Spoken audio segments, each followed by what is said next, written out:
శ్రీమాత్రే నమః. మిత్రులందరికీ శుభోదయం. ఈరోజు శ్రీ విశ్వావసునామ సంవత్సర పాల్గొన శుద్ధ తదియ శుక్రవారం. ఈరోజు ఉత్తరాభద్ర నక్షత్రం. ఈరోజు ఫిబ్రవరి 20, 2026 తేదీ శుక్రవారం. ఈరోజు దుర్ముహూర్తం ఉదయం 8:48 అయితే 9:34 వరకు ఉంది.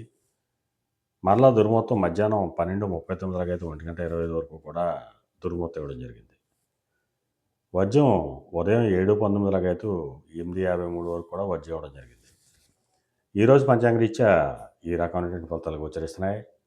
అలాగే ఈరోజు నక్షత్రం అయినటువంటి ఉత్తరాభాద్ర నక్షత్రం ఎవరికి తారాబలం కుదురుతుందో మనం పరిశీలించినట్టయితే అశ్విని, కృత్తిక, మృగశిర, పునరోసు, ఆశ్లేష, మక, ఉత్తర, చిత్త, విశాఖ, జ్యేష్ఠ, మూల, ఉత్తరాషాఢ, ధనిష్ట, పూర్వభద్ర, రేవతి. ఈ నక్షత్రంలో జన్మించిన మన మిత్రులందరికీ కూడా ఈరోజు నక్షత్రం అయినటువంటి ఉత్తరాభాద్ర అనుకూలంగా ఉంటుంది.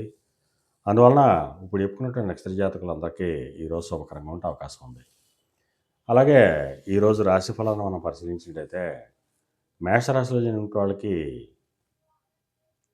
అనారోగ్య సూచన, ధనవ్యయం, కార్యటంకాలు ఏర్పడతాయి. వృషభ రాశిలో జన్మించిన వాళ్ళకి చేసేటువంటి వ్యాపారాలు లాభసాటిగా సాగుతాయి. మిథున రాశిలో జన్మించిన వాళ్ళకి ఉద్యోగ అవకాశాలు పెరుగుతాయి. కర్కాటక రాశిలో జన్మించిన వాళ్ళకి పితృరాజస్థానికి సంబంధించిన శుభవార్తలు అంటారు. సింహరాశిలో జన్మించిన వాళ్ళకి అనారోగ్య సూచన, ధనవ్యయం కలుగుతుంది.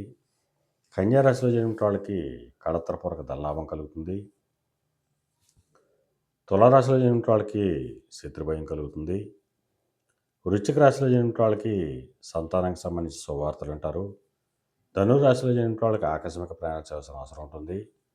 మకర రాశిలో జన్మించిన వాళ్ళకి పరాక్రమవంతమైన ఆదాయాలు ఏర్పడతాయి. కుంభరాశిలో జన్మించిన వాళ్ళకి ధనాదాయం వృద్ధి చెందుతుంది.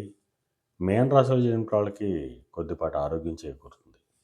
ఈరోజు ద్వాదశ రాశి యొక్క ఫలితాలు ఈ రకంగా తెలియజేయడం జరిగింది. అలాగే ఈరోజు కళారంగంలో ఉన్న వాళ్ళకి కానీ, కళాత్మకమైనటువంటి వస్తువులు క్రయ విక్రయాలు చేసిన వాళ్ళకి కానీ, సుగంధ పరిమళ ద్రవ్యాలు క్రయ విక్రయాలు చేసిన వాళ్ళకి కానీ, సౌందర్య సాధనాలు క్రయ విక్రయాలు చేసిన వాళ్ళకి కానీ, సమస్త ఆయిల్ వ్యాపార రంగంలో ఉన్న వాళ్ళకి కానీ, పాతగిన వ్యాపారం చేసిన వాళ్ళకి కానీ, బంగారు వర్తకులకు కానీ, బంగారాభరణాలు తయారు చేసిన వాళ్ళకి కానీ, శానిటరీ వర్తకులకు కానీ, సిమెంట్ వర్తకులకు కానీ ఈరోజు మిక్కిలి శుభదాయకంగాను లాభదాయకంగా ఉండే అవకాశం ఉంది. అలాగే ఈరోజు శుక్రవారం.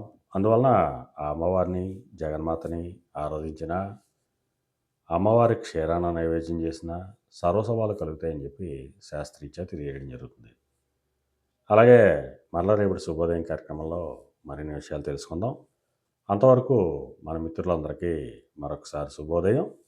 ఇట్లు మీ పెద్దబాబు సిద్ధాంతి, గొల్లల మామిడాడ.